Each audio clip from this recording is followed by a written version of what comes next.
আমরা বলেছিলাম ফয়জুর রহমান সহ এক ঝাঁক সেনাকর্তা তারা নজরবন্দি বা গৃহবন্দী, আমরা এই কথাটা বলেছিলাম। আর আমাদের সেই কথায় আমরা আমার এই চ্যানেল থেকেও আমি সেই একই কথা বলেছি। আমাদের এই কথায় সিলমোহর দিল কিভাবে ভারতের বৃহৎ গণমাধ্যমগুলো তারা সেগুলো কিভাবে দিল, এইবার সে কথা বলছি। প্রথমে আমি পড়ছি সবগুলো খবরের কাগজ পড়ার সময় সবগুলো মিডিয়াতে যে খবর দিয়েছে সেটা না বলে বলার সময়ও নেই এখানে, আমি শুধু বলে যাচ্ছি ইকোনমিক টাইমস যে খবরটি দিয়েছে আমি সেইটা পড়ে যাচ্ছি। প্রথমে সারসংক্ষেপ, সেখানে কি বলছে ইকোনমিক টাইমস ইংরেজি খবরের কাগজ, আমরা সেটা প্রথমে সিনপসিসটা অন্তত ইংরেজিতে মূল যেটা দিয়েছে সেটা পড়ছি।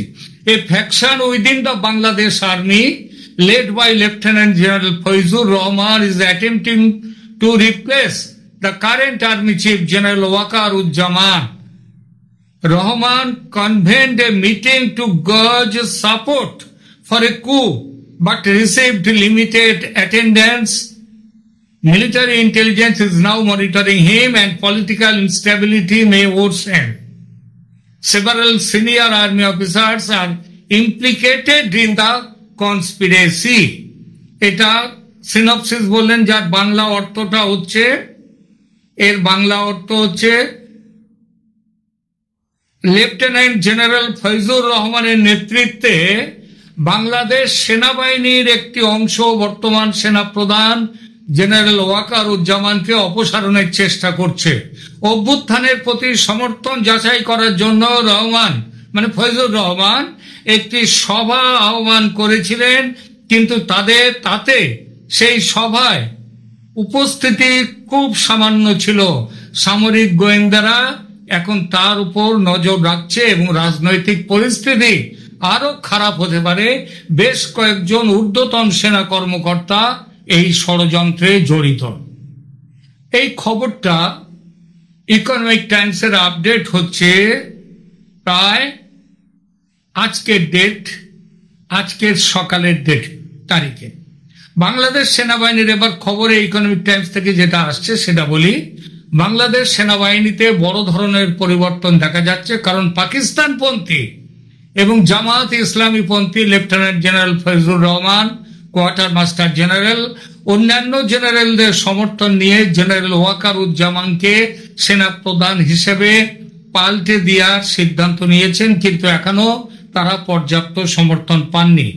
ইকোনমিক টাইমসের খবরে আরো বলা হয়েছে বাংলাদেশের রাজনৈতিক অস্থিতিশীলতার মধ্যে অভ্যুত্থানের জন্য তার শক্তি পরীক্ষা করার জন্য, তার শক্তি কতটা, তার দলে কত লোক আছে, এটা দেখার জন্য লেফটেন্যান্ট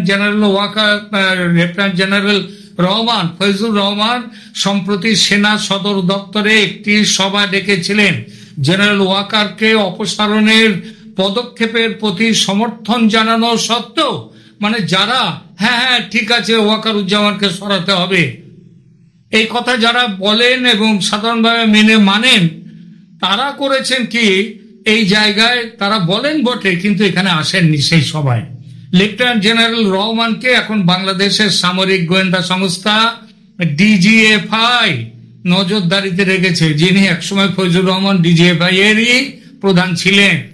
বাংলাদেশের পর্যবেক্ষকরা পরিস্থিতিকে উত্তেজনাপূর্ণ বলে বর্ণনা করেছেন, সতর্ক করে দিয়েছেন যে আগামী কয়েকদিনের মধ্যে ঢাকায়, খেয়াল করবেন কতটা, আগামী কয়েকদিনের মধ্যে ঢাকায় বড় ধরনের অস্থিরতা দেখা দিতে পারে, বড় ধরনের ঘটনা ঘটতে পারে।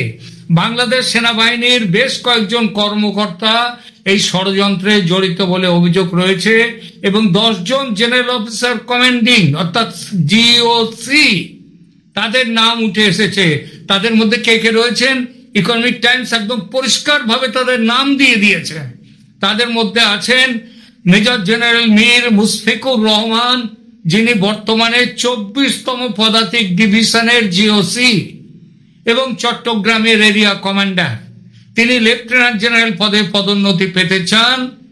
33তম পদাতিক ডিভিশনের জিওসি এবং কুমিল্লা বাংলাদেশের area commander major general Abul Hasnat Mohammad তারিকও লেফটেন্যান্ট জেনারেল ফয়জুর রহমানকে সমর্থন করেন। অন্যান্য অভিযুক্ত ষড়যন্ত্রকারীদের মধ্যে রয়েছেন 19তম পদাতিক ডিভিশনের জিওসি এবং ঘাটাইলের area commander major general Hussain Mohammad Masihur Rahman. 66তম পদাতিক এছাড়া আছেন 66তম পদাতিক ডিভিশনের জিওসি এবং রংপুরের area commander major general Mohammad Kamrul Hasan. ইনি নজরবন্দি গৃহবন্দী হয়ে রয়েছেন। 10তম পদাতিক ডিভিশনের জিওসি এবং কক্সবাজারের area commander major general Mohammad Asadullah Min Hajul Alam এবং 10তম পদাতিক ডিভিশনের জিওসি এবং জালালাবাদের area commander major general S M. Rizwanur Rahman. এছাড়া 7ম পদাতিক ডিভিশনের জিওসি এবং বরিশালের area commander major general Jahangir Mahmudullah Emdadul Islam, তিনি আছেন 11তম পদাতিক ডিভিশনের জিওসি এবং বগুড়ার area commander major general S M. Kamal হোসেনও এই ষড়যন্ত্রের মধ্যে রয়েছেন বলে অভিযোগ করা হয়েছে।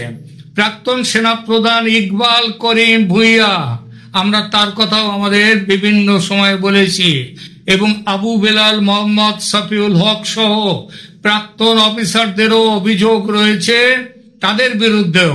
অবসরপ্রাপ্ত লেফটেন্যান্ট জেনারেল চৌধুরী হাসান সারওয়ার্দী এবং এহতাসামুল হক এবং প্রাক্তন ব্রিগেডিয়ার জেনারেল শামীম কামাল ওয়াকার বিরোধী সেনা কর্মকর্তা এবং জামাতি ইসলামের সহায়তায় একটি নতুন রাজনৈতিক দল গঠন করতে চলেছেন ওই ইকবাল করিম ভূঁইয়া, ইকেবি।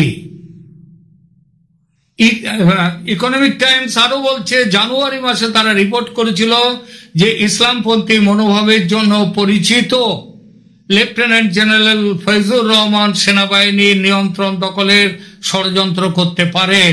আর আমরা তো গত 2 মাস ধরে বলে যাচ্ছি, 3 মাস ধরে আমরাও এই একই কথা আমরা প্রথম সংবাদ মাধ্যমের মধ্যে নিয়ে এসেছিলাম। বাংলাদেশের কিছু পর্যবেক্ষকের মতে ফয়জুর রহমান জানুয়ারিতে ঢাকায় যে সফর করেছিল পাকিস্তানের ইন্টার সার্ভিসেস ইন্টেলিজেন্স তার প্রধান এবং ঢাকায় তাদের প্রতিনিধি দলের সাথে ইসলামাবাদের এজেন্ডা এগিয়ে নেওয়ার জন্যও আলোচনা করেছিলেন। সেখানে কিন্তু আমরা বলেছিলাম ওয়াকারুজ্জামান পাকিস্তানের সেনাবাহিনীর সাথে দেখা পর্যন্ত করেননি। আদর্শগতভাবে মধ্যপন্থী হচ্ছেন জেনারেল ওয়াকার উজ্জামান।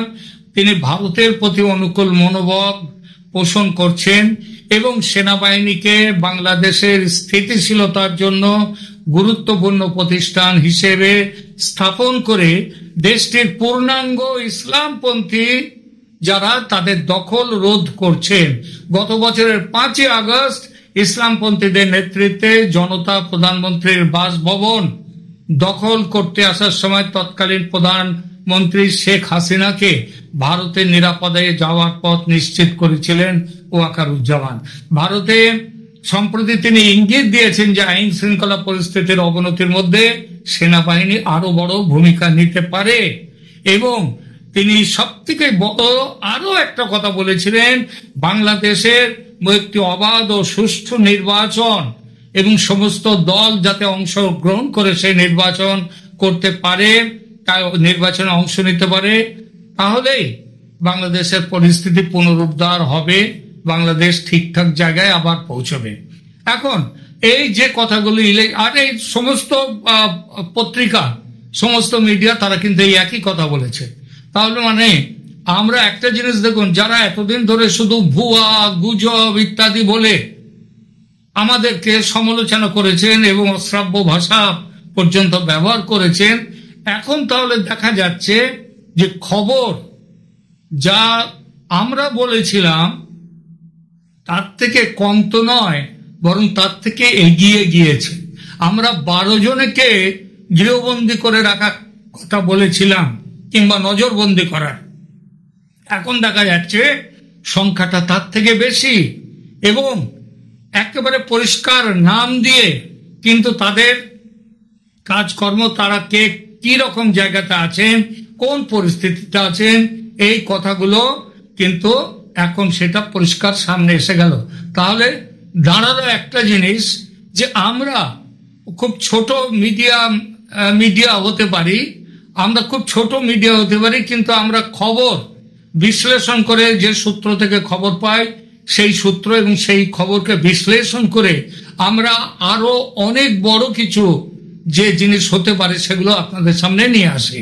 আমরা একটা বলেছিলাম সেনাবাহিনীর কথা, আমরা আর একটা জিনিস বলেছি, সেটা হচ্ছে যে শেখ হাসিনা এই মাসেই, তিনি এই মার্চ মাসেই, আমরা কোনো তারিখ দিচ্ছি না, কিন্তু এই মার্চ মাসেই তিনি বাংলাদেশে ফিরবে, যাতে ফিরতে পারেন সেই পরিস্থিতি তৈরি হবে। কি বললাম শেখ হাসিনার দেশে ফেরার মতো পরিস্থিতি এই মাসেই তৈরি হবে। সেই 31শে মার্চের মধ্যে তার দেশে ফেরার যে পরিস্থিতি তৈরি হওয়া মানেই হচ্ছে এই সরকারের বিদায়, বর্তমানে যে অন্তর্বর্তী সরকার আছে সেই সরকারের বিদায়, এটা মাথায় রাখতে হবে। আমরা এই কথাটাও আজকে বলছি, খেলা সবে শুরু হলো, খেলা বাংলাদেশে সবে শুরু হলো, এখনো চলবে অনেকটা আগে, পর্যন্ত এই খেলা চলবে। এবং বাংলাদেশের যে দুঃস্বপ্নের রাত, যে একটা দুঃস্বপ্নের দেশ হয়ে রয়েছে বাংলাদেশ, সেই অবস্থা থেকে মুক্তি খুব শিগগিরই মিলবে সে দেশের মানুষের।